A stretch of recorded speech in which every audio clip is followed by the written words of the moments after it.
আসসালামু আলাইকুম রহমতুল্লাহ। অনেকের একটি গুরুত্বপূর্ণ প্রশ্ন যে সুন্নতে খতনা বা মুসলমানের সঠিক বয়স কোনটা।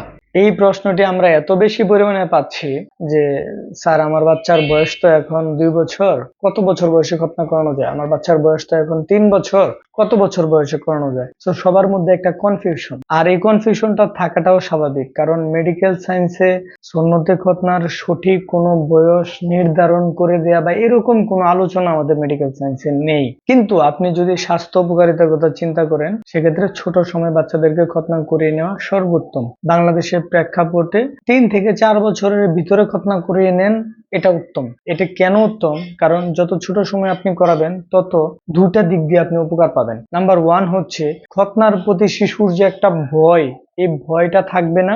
নাম্বার টু, শিশু বড় হয়ে গেলে শিশুর যে প্যান্ট খোলার ক্ষেত্রে যে লজ্জাটা কাজ করে, এই লজ্জাটা কাজ করবে না। পাশাপাশি আরেকটি বেনিফিট পাবেন, ছোট সময় খতনা করলে কিন্তু ব্যথার পরিমাণ কম থাকে।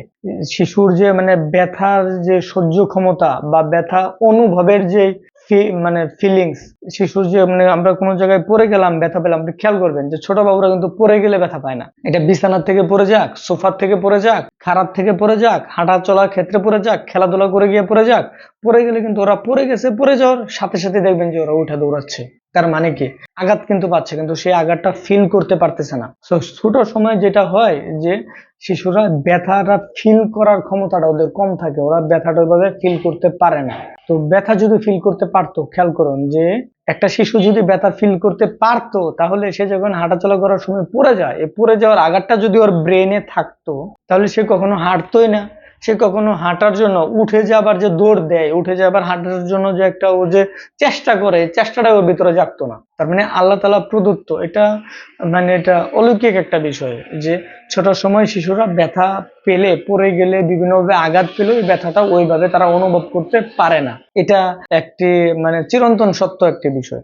তো সেই জন্য আপনি যদি ছোট সময় খতনা করিয়ে নেন, তাহলে কি কি হচ্ছে যে শিশুর ব্যথার পরিমাণ কম থাকতেছে, পাশাপাশি শিশুর যে ভয়, বড় হয়ে গেলে খতনার প্রতি যে একটা ভয় তৈরি হয় এটা থাকতেছে না, পাশাপাশি যে একটা লজ্জা তৈরি হয় শিশুর জন্য এটা থাকতেছে না। এবং বিভিন্ন ধরনের স্কিনের বিভিন্ন ধরনের সমস্যা হয়, যেমন ফাইমোসিস, প্যারাফাইমোসিস, ওই প্রস্রাবের যে ইনফেকশন জনিত যে সমস্যাগুলো, বাচ্চা ফোটা ফোটা প্রস্রাব করে, বাচ্চা ঘন ঘন প্রস্রাব করে, বাচ্চা প্রস্রাব ক্লিয়ার হয় না, এই যাবতীয় যে সমস্যাগুলো আছে, এই সমস্যাগুলো থেকে শিশু খুব সহজে মুক্তি পাবে। আপনি যদি দেশের বাহিরের কথা চিন্তা করেন, দেশের বাইরে খেয়াল করে দেখুন যে জন্মের 1 মাসের মধ্যে, কোনো কোনো জায়গায় তো জন্মের 1 সপ্তাহ, কোনো কোনো দেশে দেখা যায় যে জন্মের দিন বা জন্মের 1-2 দিনের মধ্যেই খতনা সম্পন্ন করে ফেলা হয়।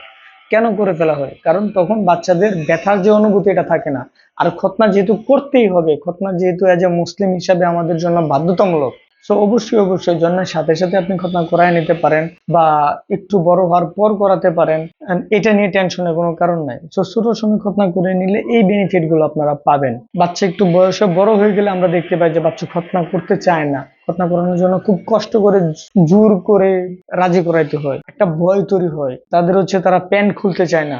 সো এই ধরনের সমস্যাগুলো এড়ানোর জন্য এবং স্বাস্থ্য সচেতনতার দিক দিয়েও যদি চিন্তা করেন, ছোট সময় খতনা করানোটা সর্বোত্তম। সো আপনারা চেষ্টা করবেন 3 বছরের ভিতরে করে ফেলার জন্য। যদি 3 বছর না করতে পারেন, সর্বোচ্চ যেন 4 বছর, 4 বছরের ভিতরে যেন খতনাটা সম্পূর্ণ হয়ে যায়। এতে করে এজ এ গার্ডিয়ান হিসেবে আপনারা যেমন খুবই দুশ্চিন্তা মুক্ত থাকবেন এবং বাবু খুব ভালো থাকবে, খুব নিরাপদ থাকবে, সেফ থাকবে। সো খতনা আপনারা এই সময়ের ভিতরে করায় নেন, এটাই ভালো। আর এটা মেডিকেল সায়েন্সে ওইভাবে ডিপলি বা ডিটেলস আর কোনো ব্যাখ্যা নেই। আশা করি আপনারা বিষয়টা বুঝতে পারছেন, ইনশাআল্লাহ।